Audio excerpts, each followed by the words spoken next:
Thank you for visiting the Complete Property Detailing website. I'm Jeff Collins, the proprietor, and we're in Vermont in Melbourne constructing a display pond for anybody to come and have a look at. The pond's taken a couple of months to complete. We're in the process of laying all of the rocks today. These are mudstone, and first of all I'd like to thank Murray Hill Excavations, Trans Rock in Churnside Park and Lotus Water Gardens in Elsternwick for the support that they've provided for me. So this is a new venture that Complete Property Detailing is getting into. This pond is approximately 14,000 litres. It was dug by hand. It was then sculpted and laser levelled with wet brick sand. And this black liner that you see is a pond liner. It's been filled with water for some time.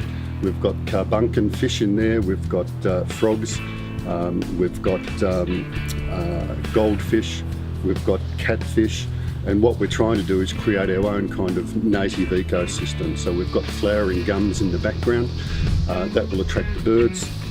We've already got dragonflies, lizards, frogs visiting the pond, and it's a beautiful area just to relax at the end of the day.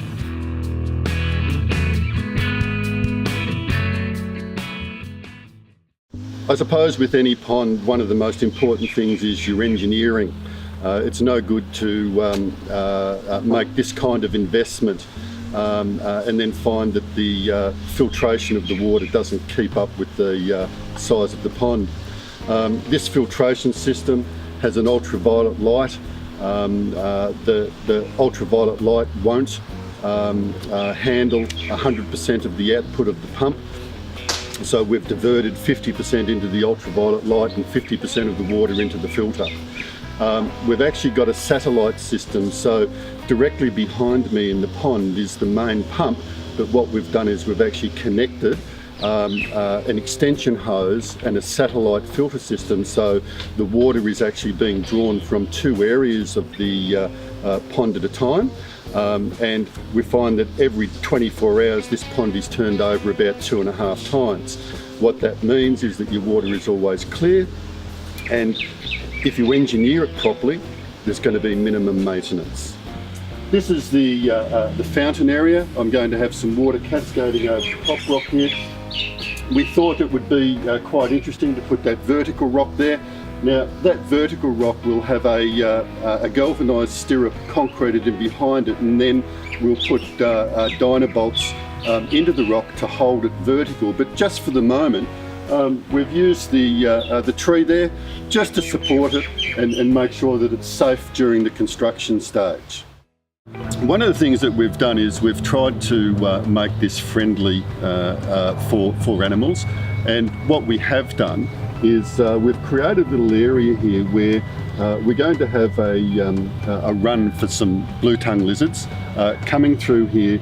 They come under these rocks for cover, and there are also around the pond there are areas of stone where lizards, frogs can actually exit the pond. The last thing you want to do is create a nice pond like this, try and have it inviting for wildlife, and then come out every morning and have to fish out floating frogs or floating lizards. So if you do want to create a pond like this, very important that you actually have some exit points and some entry points for the wildlife.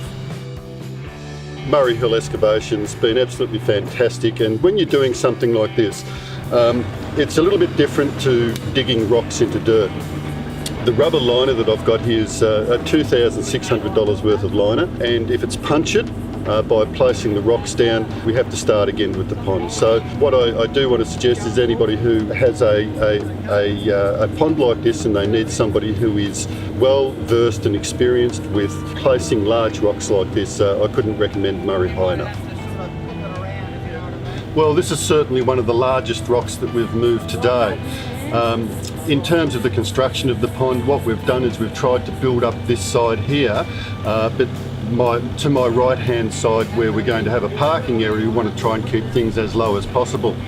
Obviously the rocks are up and down, and we've tried to make them look as random as possible, but one of the things that we thought of was that it's probably not a bad idea if we could put a seat or something here where we could sit, read a book, have a cup of coffee, and just contemplate the beauty of the pond and the fish.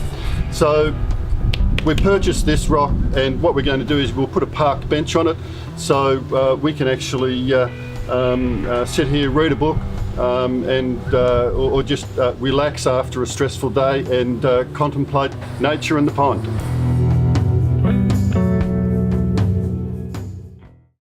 Our pond is nearing completion. We've completed all of the rock work.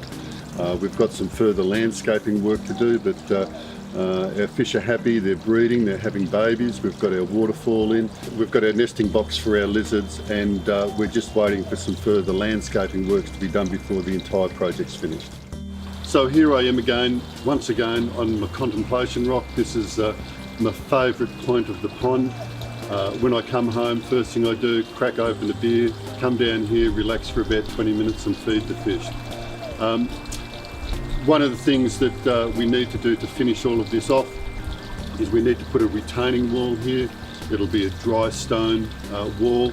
I'm yet to decide what kind of stone that we're going to use for it, but once the wall's in here, we will then have an area where we can backfill with crushed granite in between the rocks and then do some planting. So here we are with one of the finer details of the pond, the fountain. We wanted it to look as natural as possible, and wanted the look of the cascading water down the rocks. One of the things that this does is it allows the salts and minerals from the rocks to actually go in and improve the water. You'll notice our large vertical stone there, very important. When you're putting something like that up, that you ensure that it's not going to fall over and hurt anybody. There is a large piece of steel concreted rather deeply into the ground behind that is not seen, and that way we can ensure that we have no movement of the rock at all. One of the things in the concept was an area for some blue-tongue lizards, which I absolutely love and have wanted since I was a young kid. This is a plastic box buried into the ground. We've put a plyboard lid on the top of it and bitumised it so it will stand up to weather. Eventually it will be covered with mulch.